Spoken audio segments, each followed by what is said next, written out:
Let's bring in Okwemi Ogunsade, who is a senior investment officer with Financial Derivatives Company, as we continue our conversations on the oil industry. Good morning to you, Okwemi. Thank you for coming in. Good morning, Harriet. So, first of all, the president is in Qatar at the moment. He's on a 7-day state visit, and he's going to be talking crude oil prices and market stability. How much of an impact do you think this kind of these conversations are going to have, especially since we have Iran has come in very strongly into the market, lifted sanctions on them, so they are really busting loose, and then you have Russia as well on the other hand, and then you have Qatar. Well, this kind of talks in the first place have to involve the key players, which, like you rightly said, Russia and Saudi Arabia. Qatar, I'm not too sure if they're, a major player in the market. But they're in the room. They're in the room, and Nigeria as well is in the room. So, in this sense, the idea that the fact that they're coming together to try and, stabilize oil prices is a step in the right direction. But when you have a country like Iran still hoping to push in more production into the market, it's not, it's not. But then, do you think there'll be any change? What do you think that the president should be saying at this time that will make the other countries sit down and listen and say, hey, maybe, just maybe, we should have an emergency meeting before the meeting in June and cut back on production and see how much of an oversupply will reduce from the market? Well, like you rightly said, it's about cutting down production. So what the president should be trying to tell these countries is, look, if we don't come together to do this, then we're going to have this extended period of a supply growth. We've tried out the strategy of trying to push out U.S. shale producers. It's been going on for too long, and we need to, this is affecting various economies. I mean, look at Venezuela. If you look at the queues outside just to get food from a supermarket, it's absolutely ridiculous. All these things are affecting these countries, and something needs to be done. So it's all about appealing to the side of caring for their citizens, so to speak. It's time to move on and try to try to focus on the economy as opposed to focusing on your market share in the energy market. No, but then even at that, we still see that oil price increase has continued on low U.S. rig count. Yesterday, Bolson talked about it when we focused on the energy market, and this is seeming to be causing more than the usual palpitation, even though the International Energy Agency is predicting that the oil market will rebalance in 2017. It doesn't look likely. Well, first of all, the U.S. rig count has gone down significantly. I mean, this week it was 26. 26 is a huge number because usually it's maybe, say, between 5 to 15.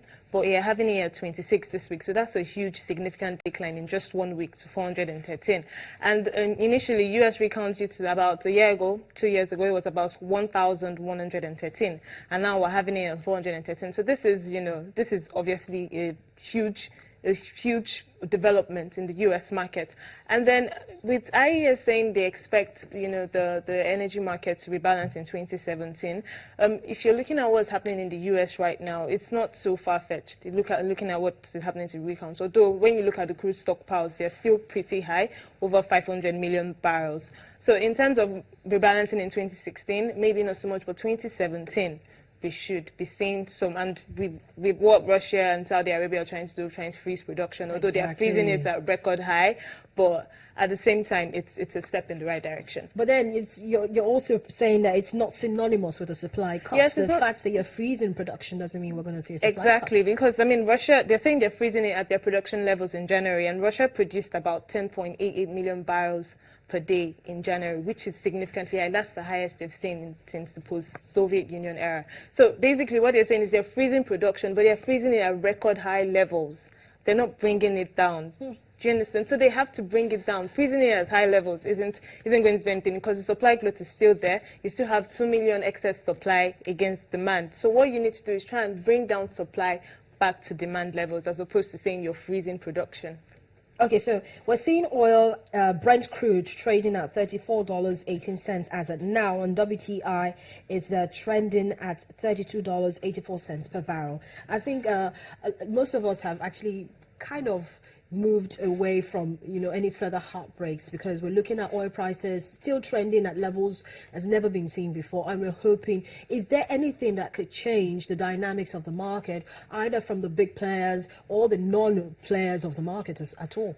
Oh, there are two things: the supply or the demand. It's either we have an upsurge in demand or we have a drastic fall in supply. So until when one of those factors move in the right direction, then we can't really say what's going to happen to our oil prices. And all of this, we're still seeing gas. Natural gas is still trending negative. It's down week to date 5.92% and year to date at minus 23.73, also causing more than a few palpitations because we need gas to power our turbines anyway and generate electricity.